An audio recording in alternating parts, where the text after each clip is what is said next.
Would you prefer for me to come back to see the restore? Hold on one second, because you're still kind of cutting in and out. Hold on, let me just turn off my video and see if, do you mind, do you mind just turning off your video for a minute and see if we can get, I've got bad network connection here, so maybe if you just turn, and it's just audio that comes across, maybe it'll come across clearer. You there? I lost you?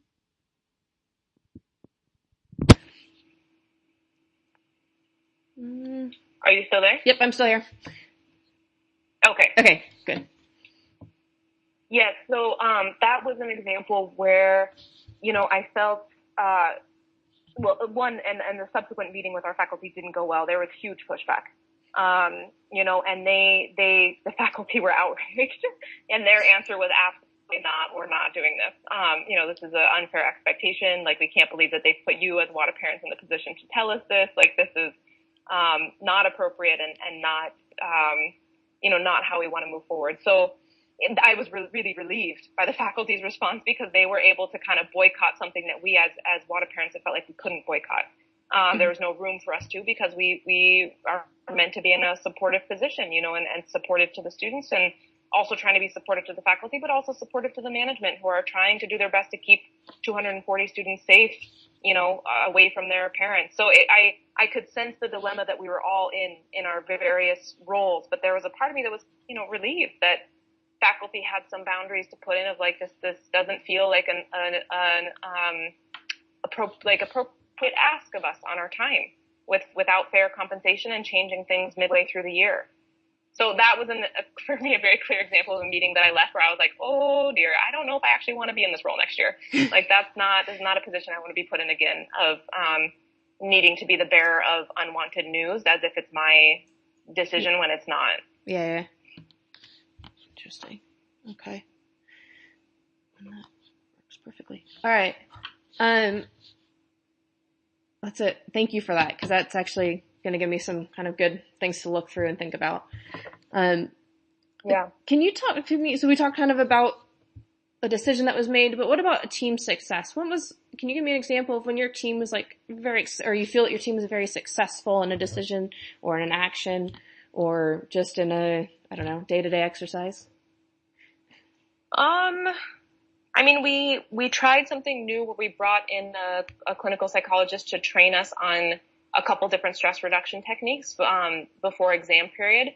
And even I'm very comfortable with leading different breath techniques and visualization techniques, because it's in my background and training to do so. But, of the other, house parents, I think 3 of the 5 of them have never led something like this before, and were not necessarily as comfortable or interested in it. And they really got on board, and they tried the techniques, and they taught it to their students, and we all did. We all taught it to our respective groups. And as a whole, it was quite an interesting experience, to know that, of all the students, every single one of them was getting a breath technique to kind of help calm themselves down during exam period, and a visualization technique to help support kind of inner belief patterns and reinforcing positive self-talk. And that felt successful, that we all, despite our different comfort levels with it, got on board with trying something new and seeing how it worked, and being ready and willing to fail, for the sake of trying to help our students.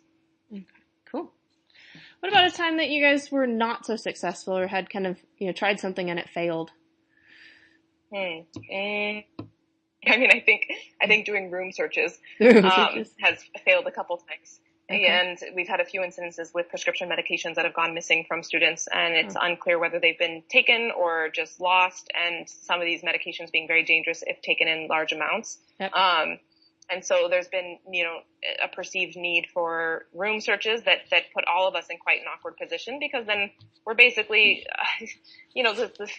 the majority of the students, if not all of them, are not culpable for whatever's happened, and they're there with their, house parent or dorm parent, searching through their personal things in a way that's quite invasive. And of course, it's very rare to end up finding something incriminating, and it just builds a barrier of distrust between us and the students, and also makes us look a little bit, what's the right word? I don't know. I feel like it's a bit undermining of our role with them as roles of support and trust, because it's so easy for the students to just hide things if they really want to hide something, they're going to hide it outside their room, and all of them know that. Room searches are a thing that's been done in the past, and they've known that that's a possible outcome of something. And so it's more of almost doing something for the sake of checking off that we have done something to try to prevent a mishap, but it's not doing it for the spirit of it and for the point that it actually ever really results in a successful outcome of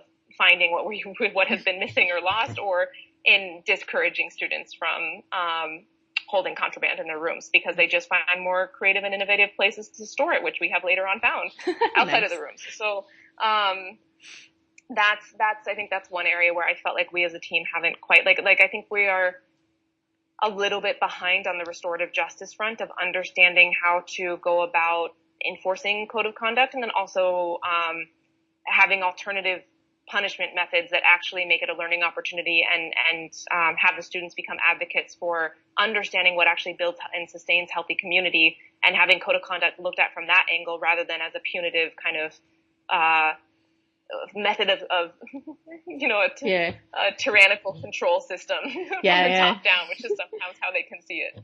Yep. What happened? How did the organization respond when you guys have kind of gone through this process? How's the rest of the organization responded to your concerns? And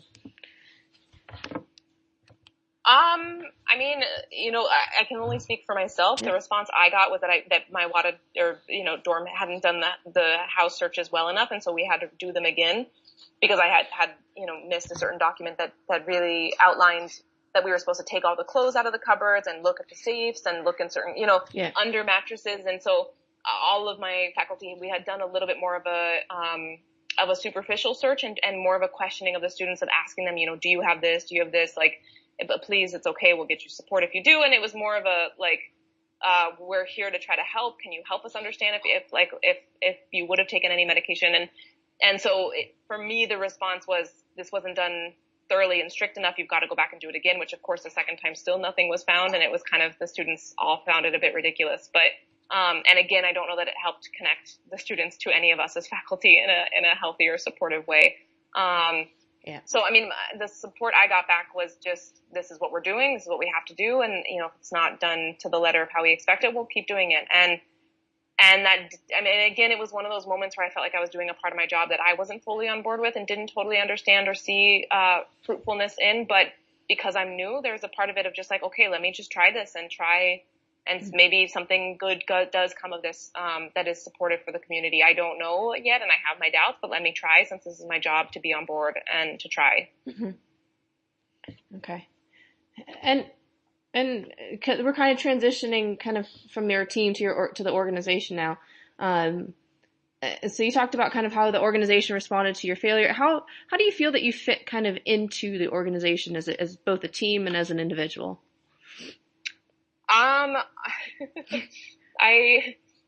feel like I'm in a strange position in being the only counselor on campus, and that, even most of this year, my house has been my office up until a couple weeks ago when they were able to clear out a little bit of office space near the administration to be able to see students. But for the most of the year, it's been me kind of just operating from my house and seeing students who need to be seen here. And I don't really work on many other teams aside from being on the house parent team, which I am on because they didn't have any alternative for this year. Usually you wouldn't have the counselor also being a house parent because it's seen as a conflict of interest between being a disciplinarian and being a therapeutic support. And so, but I'm in this role because they didn't have anybody, and they really did need somebody who could hold it well and also do the kind of nurturing side of the role well. So there have been times when I have felt like being a part of the house parent team has been my kind of one or two saving graces of feeling actually connected to other adults on campus and like I have a team, because otherwise I really wouldn't. It's finally towards the end of last term and beginning of this term, we formed a student support team with the head of student life, myself, and the doctor. But, shortly thereafter, a couple months thereafter, the doctor decided to resign. And from there, it's been me and the head of student life, which is really great, and definitely a team that has been quite supportive to work with her because she's also a clinical psychologist. But again, other than that one meeting a week with her, I feel quite disconnected and cut off from the rest of the conversations that happen on campus. And because I'm not teaching an IB